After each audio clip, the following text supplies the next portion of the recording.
لیکن جب میں نہ آئی تو اس نے اماں ابا کو دفنا دیا۔ میں اپنے ماں باپ کا آخری دیدار بھی نہ کر پائی۔ مجھے اپنے سسرال والوں سے اب بہت زیادہ نفرت ہو رہی تھی۔ میں نے اب بہت برداشت کر لیا تھا، میں مزید برداشت نہیں کر سکتی تھی، اس لیے میں نے سوچا کہ میں جلد ہی ان سب سے چھٹکارا حاصل کر لوں گی، لیکن کیسے، مجھے کچھ بھی سمجھ میں نہیں آ رہا تھا۔ ایک دن پڑوسن ہمارے گھر آئی، وہ اکثر ہی دیکھتی رہتی تھی کہ میرے سسرال والے مجھ پر بہت ظلم کرتے ہیں، اس لیے وہ مجھ سے ہمدردی رکھتی تھی، لیکن میری ساس کے سامنے کچھ بھی کہنے سے قاصر تھی۔ اس لیے ایک دن جب وہ دوپہر میں کھانا دینے کے بہانے ہمارے گھر پر آئی تو دیکھا میری ساس اور نندیں گھر پر نہیں ہیں، تو وہ لوگ بازار گئی ہوئی تھیں۔ تو اس نے موقع پاتے ہی مجھ سے کہا کہ تم اتنا کیوں ظلم برداشت کر رہی ہو، تمہیں چاہیے کہ اپنے شوہر سے کھلا لے لو، اور کوئی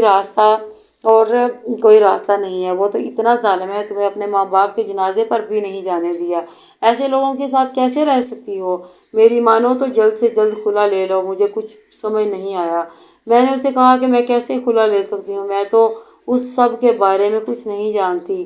تو اس نے بتایا کہ اس کی ایک کزن وکیل ہے، وہ مدد کر سکتی ہے، موقع پاتے ہی تم اس سے رابطہ کر لینا۔ یہ کہہ کر اس نے مجھے اس کا کارڈ دے دیا۔ میں نے وہ کارڈ بہت ہی سنبھال کر رکھ دیا اور کسی کی نظر میں نہیں آنے دیا۔ ایک دن جب سب لوگ کسی تقریب میں گئے ہوئے تھے تو میں نے پیچھے اس وکیل کو فون کر دیا اور اس سے بات کی اور اپنے بارے میں سب کچھ بتایا۔ اس نے مجھ سے وعدہ کیا کہ وہ میری پوری طرح سے مدد کرے گی۔ میرے پاس تو اسے دینے کے لیے بھی ویسے بھی کچھ نہیں تھا۔ مجھے سمجھ نہیں آ رہا تھا کہ میں اس کی فیس کہاں سے دوں۔ جب میں نے یہی سوال اسے کیا تو وہ کہنے لگی، تم فیس کی ٹینشن مت لو، مجھے مہرین نے بتایا تھا کہ تمہاری ساس تم پر کتنا ظلم کرتی ہے، میں تمہاری مدد کرنا چاہتی ہوں، اس لیے پریشان مت ہونا اور اس بارے میں مت سوچو، لیکن پہلے تو تمہیں وہاں سے نکلنا پڑے گا، اس کے بعد ہی ہم کیس فائل کر سکتے ہیں، کیونکہ اگر اس سے پہلے کیا تو تمہاری ساس اور تمہارا شوہر کسی نہ کسی طرح سے یہ کیس واپس لینے پر تمہیں مجبور کر دیں گے۔ اس کی بات بھی ٹھیک تھی، اس لیے میں نے ایک دن بنا ساس کو بتائے جلدی سے اپنا مختصر سا سامان باندھا اور جلدی کسی کی نظروں میں آئے بنا گھر سے نکل گئی۔ میرا رخ اپنے میکے کی طرف تھا، جہاں اب صرف اور صرف میرے بھائی اور میری بھابھی رہتے تھے جو میری مدد کر سکتے تھے۔ جب میں وہاں پہنچی تو بھائی مجھے دیکھ کر رونے لگا اور کہنے لگا کہ تمہارے سسرال والوں نے تو تمہیں اماں ابا کی جنازے پر بھی نہیں آنے دیا، کتنے ظالم ہیں وہ لوگ۔ میری بھابھی یہ سب ناپسندیدہ نگاہوں سے دیکھ رہی تھی اور رات تک اس نے فون کر کے میرے سسرال میں بتا دیا کہ میں اپنے میکے آ گئی ہوں۔ یہ سن کر میری ساس کو بہت شدید غصہ آیا۔ انہوں نے کہا کہ اس سے کہو واپس آئے ورنہ اس کا حشر بہت برا کریں گے، لیکن اب میں کسی کی دھمکی نہیں سننا چاہتی تھی۔ میں نے اپنے بھائی کو سب کچھ بتا دیا تو وہ لوگ مجھ پر کتنا ظلم کرتے ہیں۔ اب میں کھلا لینا چاہتی ہوں، ایک وکیل ہے جو میری مدد کرے گی، کوئی فیس بھی نہیں لے گی۔ میرے بھائی نے کہا کہ ٹھیک ہے، ویسے بھی تم اتنے عرصے سے یہ سب خاموشی سے سہتی رہی ہو، مزید تمہیں سہنے کی کوئی ضرورت نہیں ہے۔ میں خوش ہوئی کہ میرا بھائی میرے ساتھ ہے، اب مجھے پریشان ہونے کی کوئی ضرورت نہیں اور اس جہنم سے میری زندگی چھوٹ جائے گی۔ مجھے وکیل نے بتایا کہ کل صبح ہی وہ کیس فائل کرے گی۔ اگلے دن جب اس نے کیس فائل کیا اور میرے شوہر کو نوٹس ملا تو وہ بلبلاتا ہوا میرے گھر گیا۔ ساس بھی ساتھ تھی، اس نے خوب ہنگامہ کیا، مگر میں ان کے ساتھ جانے کو راضی نہیں ہوئی اور نہ ہی میرے بھائی نے وہاں بھیجا۔ میرا کیس بالکل سمپل تھا، اس لیے فوراً اسے ہی جج نے فیصلے کی تاریخ دے دی۔ اگلے دن فیصلہ ہو جانا تھا۔ میں بہت ہی زیادہ خوش ہو رہی تھی، بس دعا کر رہی تھی کہ سب کچھ آسانی سے ہو جائے، لیکن رات کے 9 بجے ہمارے گھر کا دروازہ بجا۔ ہم سب کو حیرت ہوئی کہ اس وقت کون ہوگا۔ میرے بھائی نے دروازہ کھولا تو دیکھا کہ دروازے پر میرا شوہر تھا، وہ بھائی سے کچھ بات کر رہا تھا تو بھائی اسے اندر لے کر آ گئے۔ میں حیرت سے اپنے بھائی کی طرف دیکھ رہی تھی کہ اسے اندر کیوں لے کر آئے ہیں۔ میرے شوہر کے ہاتھ میں ایک بیگ بھی تھا۔ کچھ دیر تک وہ میرے بھائی اور بھابھی سے بات کرتا رہا اور پھر چلا گیا۔ جاتے جاتے اس کے چہرے پر ایک فاتحانہ سی مسکراہٹ تھی۔ مجھے کچھ بھی سمجھ میں نہیں آیا کہ وہ یہاں کیوں آیا تھا اور اس نے بھائی اور بھابھی سے کیا بات کی ہوگی۔ وہ لوگ اتنی دیر تک اس سے بات کیوں کرتے رہے۔ جب وہ چلا گیا تو میرے بھائی اور بھابھی نے مجھے بلایا۔ بھائی نے کہا کہ دیکھو، تم ہمارے حالات سے اچھے سے واقف ہو، میں اکیلے اس گھر کا خرچہ اٹھا کر اب تھک گیا ہوں، لیکن مہنگائی اتنی بڑھ گئی ہے کہ کچھ بھی نہیں کر پاتا، اس لیے میں نے سوچا ہے کہ تمہارے شوہر کی بات مان لی جائے۔ یہ دیکھو، وہ ہمارے لیے پیسے لے کر آیا ہے، بیگ بھر کر۔ اس نے پیسے دیے ہیں اور اس کے بدلے میں وہ چاہتا ہے کہ ہم اس کیس کو واپس لے لیں۔ اب تم اس بات پر کوئی ہنگامہ مت کھڑا کرنا۔ میں نے فیصلہ کر لیا ہے کہ اگر تم نے میری بات سے انکار کیا